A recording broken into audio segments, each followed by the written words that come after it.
परसों तीज है।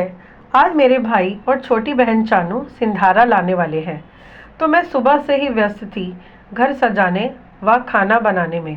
बड़ी बेसब्री से इंतज़ार कर रही थी कि बेल बज उठी। नमस्ते भैया, आजा चानू। मैंने उनका स्वागत किया। मेरी नज़रें जूट के थैले पर ही अटकी हुई थीं जो भैया लाए थे। भैया लगातार मेरे ससुर से उनकी बीमारी तथा सास से उनके घुटनों के दर्द के बारे में बातें ही करते जा रहे थे। चाय नाश्ते के बाद माँ जी बोली, अरे नीरज, बहन को सिंधारा तो दे दे जिस उद्देश्य से आए हो।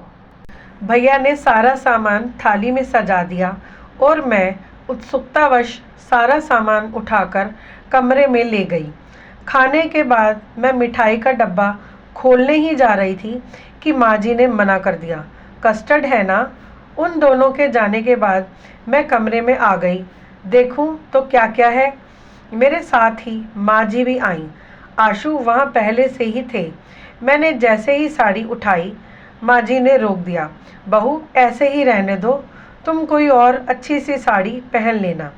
अपना आदेश सुना गठिया से पीड़ित शरीर को घसीट बाहर चली गई। शैली को भी तो सिंधारा भिजवाना है, उसकी पहली तीज है। यह सब ऐसे का ऐसे ही उसे चला जाएगा। और मैं अवाक सन्न सी आंखों में आंसू लिए हुए खड़ी की खड़ी रह गई।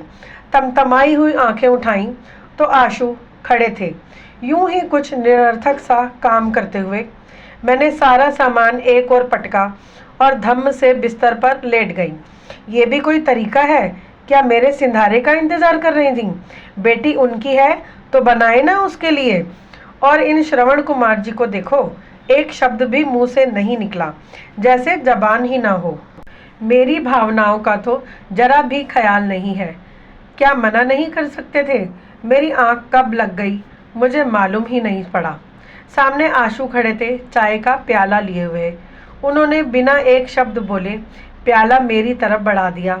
मैंने भी बिना एक शब्द बोले ले लिया।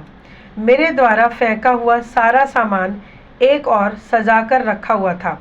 मैं अपने पति से झगड़ा करूं या माँ जी बाबूजी से लड़ूं, ये तो हम अपने शिक्षित परंपरावादी समाज में सोच भी नहीं सकते। अगले दिन मैंने स्वयं ही सारा सामान सजाकर अटैची में रख आशु के हाथ शैली के घर भिजवा दिया। माँ जी और बाबूजी के कुछ प्रशंसा और कुछ शर्मिंदगी के मिले जुले भावों को मैंने पहचान लिया। बाबूजी की पेंशन से ही अब घर का खर्च चल रहा था। उनकी सारी पूंजी तो मकान बनवाने व शैली की शादी में ही खर्च हो गई। हमसे भी उन्होंने कुछ नहीं मांगा था। ये एक प्राइवेट फर्म में नौकरी करते थे। बॉस से कुछ कहा सुनी हो गई तो नौकरी छोड़ दी। आशु इनके इकलौते बेटे हैं। आखिर ये सब कुछ मेरा ही तो है। माँ जी ने जो भी कुछ किया ठीक ही किया। आशु लौट आए और सारा हाल सुना रहे थे। शैली की तो खुशी का ठिकाना ही नहीं रहा। रात में आशु ने मुझे जिस तरह से मनाया, लाड़ प्यार किया, उनके समक्ष स्वर्ग का खजाना भी कुछ नहीं है। मेरा आक्रोश पूरी तरह से शांत हो चुका था। अगले दिन तीज थी। मम्मी के बुलाने पर जब हम दोनों शाम को उनके घर गए, मुझे सब पुरानी साड़ी में देख मम्मी की आंखों में प्रश्न उभर आए। मुझे साफ दिखाई दे रहा था वही प्रश्न मेरी आंखों में भी भाभी को पुरानी साड़ी में देखकर उभरा। भाभी ने इस बार हमेशा की तरह हमारा गर्मजोशी से स्वागत भी नहीं किया। भाई साहब के व्यवहार से भी लगा कि वो मात्र औपचारिकता ही निभा रहे हैं। मैं दुविधा में ही थी कि आखिर हुआ क्या है।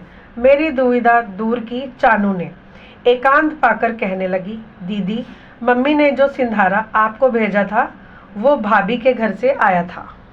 तो दोस्तों, मेरी ये प्यारी सी कहानी आपको अगर अच्छी लगी तो प्लीज़ लाइक ज़रूर करना और मेरे चैनल आओ कहानी सुने को सब्सक्राइब भी करना। मिलती हूँ जल्दी ही प्यारी सी एक नई कहानी के साथ। तब तक के लिए have a nice day. Thank you.